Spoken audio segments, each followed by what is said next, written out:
John, good morning. 2024 has been a significant year for First Phosphate, and you just put out this last week your PEA assessment. Can we talk about the highlights, please? Yeah, so the NPV was $2.1 billion. The pre-tax IRR was 37.1%, goes to about 30% post-tax. What's really exceptional is the payback period. It's 2.9 years.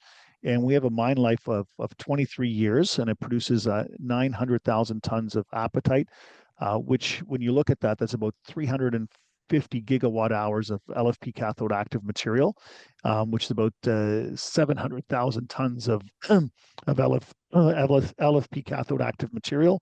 Which, if you look at where that trades, it's over, it would go up to almost $7 billion of LFP cathode active material if all of that were used for LFP cathode active material. So it's an exceptional mine for electrification in North America on LFP battery. There's certainly a lot to unpack in this announcement. I think I'd like you to discuss a little further about the technology that you highlighted in this announcement, please. Oh, yeah. So we announced just before the PA was that we reached terms with Prayon, the world's largest producer of phosphoric acid, to be able to have access to their technology to make purified phosphoric acid in the Saguenay.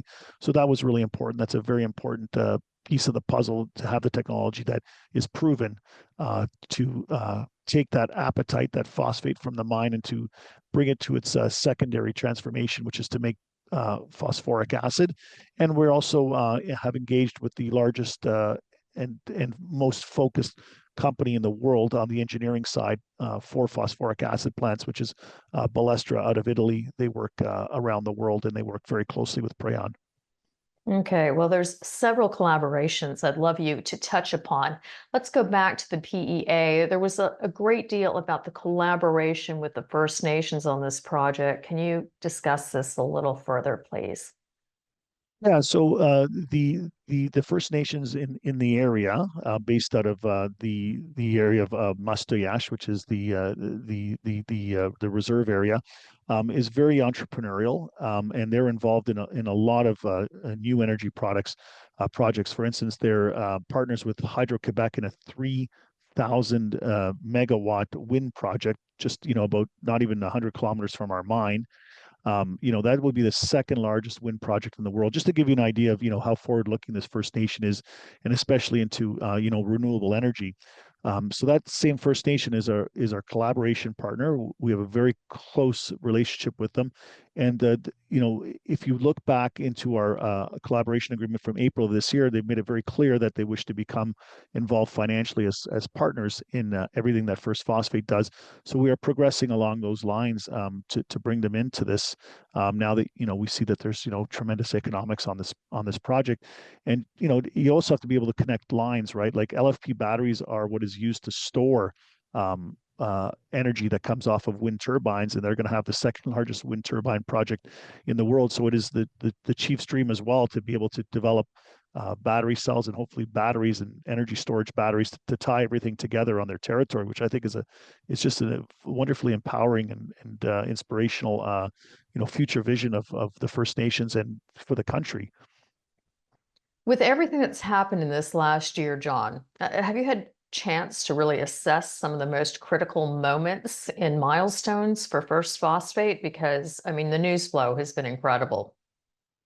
Yeah, I think it's really good to be able to sort of look at 2024 and go back. So I think our mineral resource estimate and our PEA at Bégin-Lamarche, that's exceptional. It's a mine that is within the valley of Saguenay-Lac-Saint-Jean. It's 50 kilometers from the intermodal rail station, about 70 kilometers from the deep sea port, 70 kilometers from the NATO base, 70 kilometers from our processing facilities for Saguenay that we've also announced this year.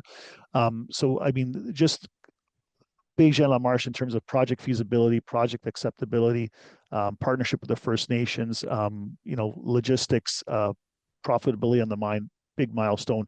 Number two is we announced First Saguenay, which is our tertiary processing facility to make LFP cathode active material, just a very small plant with very tight capex, under $100 million Canadian to get out of the ground, just so that we're commercial and we're responding to client needs. That is something that we're working on setting up. It's in an existing facility, so it keeps capex low. We're very sensitive to capex. We're very sensitive to having, human size projects that are good for the area that fit into Saguenay-Lac-Saint-Jean, working very closely with, the suppliers and the whole region, so that this is really a project of the region of Saguenay-Lac-Saint-Jean. So that's number two, First Saguenay. Number one being Bégin-Lamarche PEA and mineral resource estimate. Obviously, our relationship with the First Nations, which was struck earlier this year, that's a very important collaboration agreement, and that you'll see that sort of evolving as we go as well. The technology licensing agreement with Prayon and starting to, go definitive on some of our MOU items with Prayon. That's a first item with Prayon that we went definitive on. And also, if you look at our partnership with GKN Hoganese, it's the world's largest atomizer of steel for iron powder. When you make lithium iron phosphate, so there's lithium, there's iron, and there's phosphate. Obviously, we have access to the phosphate, but also in our mine, believe it or not, a secondary recovery is iron. It's magnetite, which then becomes iron. So this is a very important agreement, which we just announced about less than a few weeks ago with GKN Hoganese out of Tennessee. They're willing to take in our magnetite into their steelmaking process. Has all been tested, and then they're willing to send us back iron powder to make LFP powder. So that gives us 2 out of 3: the iron, the F, and the P, the phosphate in LFP. So it's just perfect for a small producer like ourselves, and it just gets us all really tied in with some of the best partners in the world. Once this gets going here in North America, I think we're in the lead position as First Phosphate to be able to supply that whole supply chain for LFP, the whole upstream part of it, to North America. So it's extremely exciting. It's extremely large and grandiose news. What ends up happening right now is that the investor community, in a sense, has been very jaded by electrification, and it's all been sold off. But I'm really looking forward to 2025, where companies like ours who've got all the blocks in place, we could not be in a better place operationally to show the leadership that this industry needs. Well, I couldn't agree with you more, John. And speaking of 2025, I'm absolutely certain that you have an entire strategy laid out for 2025. Can you provide us with some of the highlights for, say, the upcoming quarter? I've always valued your words, Tracy. You've always kind of said to me, and I've appreciated, said, John, First Phosphate, you guys have kind of done this your own way, or you've done this in a very unique way.